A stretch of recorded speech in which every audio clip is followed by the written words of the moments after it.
مساء الخير اعزائي المشاهدين، عاملين ايه؟ يا رب تكونوا بخير. النهارده جبت لكم فيديو جامد جدا جدا، خروجه جديده، خروجه جميله. متاكد ان 90% من اللي بيشاهدني في الفيديو دوت ما راحش الخروجه دي.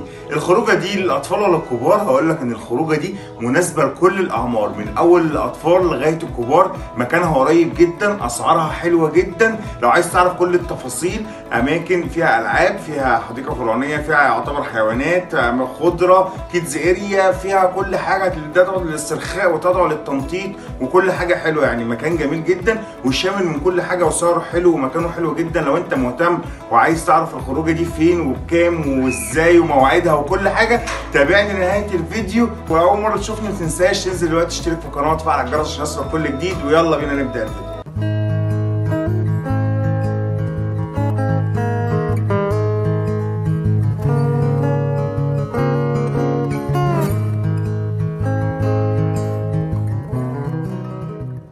طبعا انا مش هعمل زي البيتجات واخلي اسم والعنوان والسعر وكل حاجه في اخر الفيديو عشان تقعدوا معايا لاخر الفيديو. لا، انا هقول لك من دلوقتي. المكان اسمه مركز الطفل للحضاره والابداع. المكان دوت مكانه فين؟ مكانه في مصر الجديده، يعني يعتبر في وسط البلد، قريب مننا جدا من اي حته. اذا كنت انت مكانك فين في مصر الجديده اكيد قريبه منك. المكان ده بقى حلو فيه ايه؟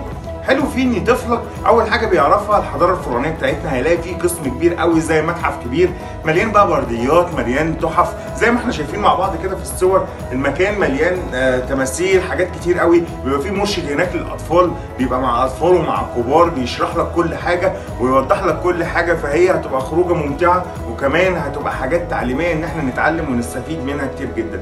بس كده؟ لا، مش بس كده. ده كمان بقى بعد الموضوع الفرعونيه ده تنزل تحت في اماكن خضره كتير، ان انت تقدر تستمتع، تشم هوا، هتقعد تستجم شويه، تلعبوا مع بعضيكوا، تتصوروا مع بعضيكوا. هتلاقوا في زي ما احنا شايفين مع بعض في الصور برده حيوانات مجسمه، عاملين تماثيل كده حيوانات طبعا شكلها حلو قوي. هنقدر نصور جنبها وهنقدر نعرف الاطفال برده يعني الحيوانات ديت كلها، ويقربوا منهم ويشوفوهم ويلمسوهم ويتصوروا معاهم، وهتبقى صور حلوه وذكريات حلوه كتير.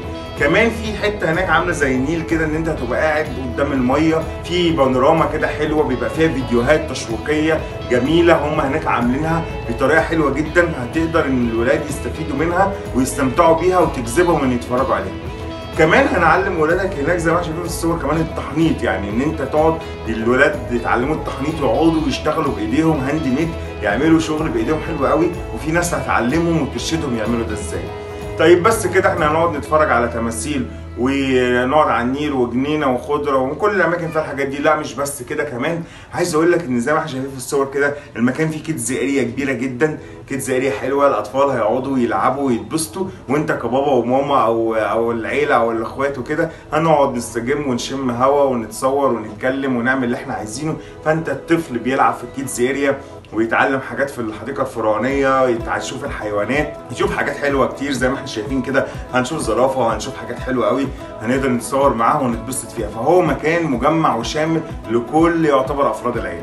كمان بقى في الويك اند بيبقى فيه فقرات وحاجات اضافيه، زي مثلا بتبقى فيه اغاني شغاله، بيبقى فيه فقرات بتيجي للاطفال حلوه برده وللكبار. في كمان بيت هناك اسمه بيت الفراشات، بيت جميل جدا برده.